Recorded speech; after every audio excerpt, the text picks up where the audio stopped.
Everybody, welcome back to Wicked Good Sports. This is At the Buzzer, and we're joined, as always, by Jack Tiernan. Jack, we filmed these back-to-back. I just asked you how you doing, but for someone who's watching this independently, how you doing? Hey, we're doing good, Brian. We're still doing good. We're still looking forward to the trade deadline and some good NBA timelines topics to cover tonight. Yeah, if you're interested in Celtics trade deadline, check the video that came out this morning. This one is a little different. We're covering, well, kind of like grievances and then celebrations, if you will. First off, Klay Thompson, he's back. That's great. Yeah, Klay being back is just a huge milestone for the NBA overall. Little backstory on that, right? He tore his ACL 2 seasons ago in the finals, I believe it was, actually. And then the year after, they essentially sat him the whole year. And then right before the season began, the year following, he tore his Achilles. So he had to sit all of last season. Now we get to watch Steph put the team entirely on his back last season. But he finally had some help. And how did that help you? It helped it all right, actually. Not going to lie. I think Jordan Poole's been having a great year, too, for them. So it's been cool to watch him kind of come into his own, unfortunately, in the absence of Klay. Now there's a little bit of a logjam there, so it'll be interesting to see what happens at the deadline for them. But I digress. Klay Thompson came back on a minutes restriction, only 20 minutes, put up 17 points in his first game. And then good. last night put up also in 20 minutes, so you can see that limit, the minutes restriction there, put up 14. So two very efficient nights for Klay, which is, dude hasn't missed a step, which is really saying something considering he hasn't been on the court in 2 years. I know, really insane, and just like you said, it's good for the NBA when your stars are on the court and everyone can get excited about it. It's awful when any of these guys go out for a significant length of time, let alone 2 seasons. Right, exactly. So yeah, poor Klay's been out forever after being a dominant force in like the finals, right, and just in general NBA postseason. So it's great to see him back out there. No, definitely. And I guess what are the Warriors' outlook look like now that Klay is back? What are you thinking? I mean, before he was back, they were 30-10, or sorry, 28-10, I believe. Now they're 30-10. I think that's best in the Western Conference right now. I don't think it's even close, frankly. But it just goes to tell you, they're doing all right. They're second. Warriors in the Western are all Conference. The way back. Yeah, Warriors are back, aside from KD, right? But they have Iguodala back, right? So it's kind of like, let's run it back a couple years. I can't believe he's still playing, man. I remember watching him growing up when he came in when Allen Iverson was having his problems with the Sixers, and then we were like, oh shit, the new AI, he's here, and he's still here, still doing well. He's still around, and he's still being I wouldn't say meaningful necessarily, but decent enough presence on the court, That's cool to see. Definitely very cool to see. Yeah, as we always talk about, we're desperately hanging on to our childhood idols. We're losing them left and right. Well, they're mostly on the Lakers, but there's no lie. Yeah, look, if your favorite player has played in the last 20 years, they're probably on the Lakers right now. Yep. So. Or in our case, getting fired for ESPN for posting videos with him partying with strippers. Yeah, honestly, love it. Big fan. Yeah, respect. I guess he doesn't give 2 shits at this point. I wouldn't either if I were him. I love the truth, man. He's something else. Oh, man. All right, so sorry. I took us on such a weird sidetrack. I like it. No, we're good. We're good. Anything else for the Klay situation you want to touch on? No, again, just good to see him back. I liked the Draymond thing that Draymond did. He wasn't technically available, but Steve Kerr put him in for the opening tip-off just to be on the court together with him, which I thought was kind of sweet. A little over the top, but that's Draymond, so it's kind of what you expect. Hey, that was a big controversy, right? Where I don't know if you saw this, but all the bettors bet all the unders on him because he only was going to come in and then come out, and then Vegas was like, are we going to pay these people out or not? And I mean, that's genius. He technically played. Smart. He logged minutes. He got a foul, right? He got a foul right away. That's the stat. Yeah, so I say, sorry, Vegas, you got to pay out. That's that's legit. You got beat at your own game. You should have just pulled him. But hey, power to the bettors. Power to the bettors. As someone in one of the comments when I was reading about it said, if you took the over and he got hurt, they would have taken your money. So exactly, it is rob him. All's fair.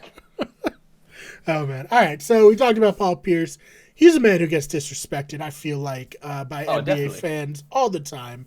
Another guy who's getting disrespected is Nikola Jokić, man, and that grinds my gears. Mm-hmm. I am a huge Jokić fan, right? Yes, He's we're like Denver Nuggets. one of the top pro like Jokić channels. I feel like one of our biggest videos we were talking about him. So I mean, that's like one of the ones where we're hard in on him. Oh, absolutely, hard in on Nikola. I think he is, and I think I've seen a couple other people post this too, the most disrespected reigning MVP in league history by far. Dude is still putting up insane numbers, and everyone's just like, "Oh man, who's our MVP? Is it LeBron? Is it Steph?" And it's like, dude, okay. Granted, LeBron is going off considering he's like 37 and he looks stupid good, and Steph again, stupid good. Also, he's 33, which is that's old for a guard. I don't know, man. They're both great, but Jokić is still doing all of the things that both of them are doing, and some, frankly, without Jamal Murray too. So it's just, I don't know, man. It grinds my gears if I had to. That's a new segment name, right? Just grinding my gears on Nikola Jokić. Yes. Because it always happens every year. The last year was like really the first year everyone was like, wow, he's really good. And then like he's putting up the same numbers, a little worse than last year. Sure. And everyone's like, yeah, like just kind of pushes him under the rug because everyone wants to talk about LeBron. Where's Ben Simmons going? And like I don't care. We don't care about. Yeah, is Ben Simmons getting more airplay at this point than the reigning MVP? I think so. I really, really do, and that is a travesty to the sport. Frankly, nobody cares. I hate Ben Simmons. Everybody hates Ben Simmons. Nobody likes Ben Simmons. Ben Simmons doesn't like Ben Simmons. This is the one thing, like with you and Sixers fans, could probably meet in the middle right now. Like, I think that's true. Both hate Ben Simmons. Me, Sixers fans, and Joel Embiid, I think, all in the same club right now. Yeah. Jesus. It'll be interesting to see where he goes, if he goes anywhere. I don't know if they're going to be able to trade him, but... I don't know either. I've heard some rumors about the Kings, but I think the Kings are just blowing it all up, so their rumors are everywhere with them. Right. But yeah, I mean, everybody put some respect on our man's name. And For real. Yeah, anything else on... Yes. Anything else on this one you want to touch on? No, I think I'm good on that. I just, I could rant for days, so we'll stop it there, I think. All right, fair enough. Anything else you want to talk about on this episode?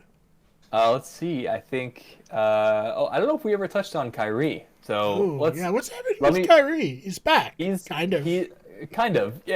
He's kind of back. He is a part-time player for the Brooklyn Nets. Because they are so desperate for players that they'll essentially do anything to get anyone relatively serviceable on the court. I mean, hey, even without Kyrie, they were second in the Eastern Conference. So they were doing something right. Granted, the load was on KD and Harden, who are both aging superstars, and that just wasn't great. So being able to get Kyrie in there and put some pressure off both of them offensively, at least, is going to be nice and much needed. But I hate Kyrie more than I hate Ben Simmons, actually. So I take that back. I hate Ben Simmons the most, but Kyrie's not great either. From a Celtics standpoint, I think he's a psycho, and I'll leave it at that. I hope that they get their players back. The Nets do, and Kyrie has to go away again for a while because that would be excellent. I would love to see that. Yeah, I mean, he's back playing away games. That's whatever. I guess it's is what it is. They didn't hold as strong as we thought they were going to. I know. But I guess injuries, like you said, kind of forced their hand. But it definitely did. Yeah, I mean, I think. No, go ahead. I've talked about it at length for anyone who doesn't know. Kyrie was one of my favorite players when he was on the Cavs, and then when he came to the Celtics, it was like the best thing ever. And obviously a very bad parting of ways with the Celtics, and then stomping on Lucky was the last straw, honestly. Don't disrespect Lucky, man. That's our guy. Okay? That's our guy, yeah. So I'm all the way out on Kyrie, and, I don't have much else to say about him. I don't like him much either. No, I think Chauncey Billups said it best the other night, where he said Kyrie is probably the most pure skilled point guard in the NBA history, probably. And maybe even, definitely right now, probably in history.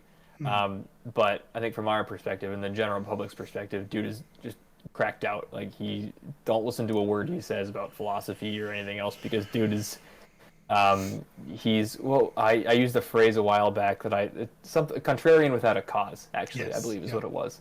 And that is still Kyrie, and that will always be Kyrie. Yeah, and Aaron Rodgers now too. They're both they're buddies. I'm sure they're that hang guy out on weekends. Yeah. Yeah. When's the Joe Rogan Experience with Aaron and Kyrie happening? That would be exciting.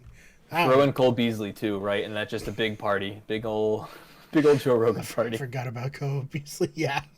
So did everybody else. It's fine. He's not relevant. That's true. I remember when he missed that COVID game, they had just some other random receiver play his position probably better than him. He went off. It was like, do they need Cole Beasley? I don't know if they do. Kyrie and Aaron Rodgers, different story. Cole Beasley. Cole Beasley does not matter. Yeah. Not as much as, like you said, not as much as Kyrie and Aaron, for sure. Oh, man. All right. So, Jack, where can they find you online? Place to find me is on Twitter, and that's @Jack_Tiernan. Also follow my disc golf page, Selfless Promotion. That does not have any NBA takes. Yeah, you're right. No hard NBA takes on there, but that's @JackDiscGolfs. That's what I'm doing. I'm disc golfing, yes. And that's definitely the best places to find me. If you want my basketball takes, hop on Twitter for sure. Cool. Follow him there. Very, very cool. Very fun. Like I said, one day we'll do a behind the scenes documentary thing on the disc golf. Maybe you can show me some pointers or something. It'll be fun. Oh yeah, we'll get you going. We'll get you out there. Until that day, follow him on Twitter and Instagram. You can follow me on Twitter @TheFakeMeMar. It's BMARR. Mostly, right now I'm in my I hate the Dolphins for firing Brian Flores era. It's been, I get it. 90% of my tweets lately have just been trashing it, but I'll get over it. Hopefully at some point. We'll see. But yeah, you can follow me there. You can follow the channel on Twitter @WickedGoodSport or WG Everything. Main channel is youtube.com/WickedGoodEverything. This channel is youtube.com/WickedGoodSport. You can find us on all the major podcasting services, as well as Instagram @WickedGoodEverything, Twitch, twitch.tv/WickedGoodEverything, TikTok, search Wicked Everything, search Wicked Good Sports. That's all our social media. I know it's a lot. It's just a flood. We're everywhere. You're everywhere, right? We're omnipresent. Follow us. Yes. Jack, thank you so much for your time. Of course, Brian. Thanks as always for having me. And thank you all for listening.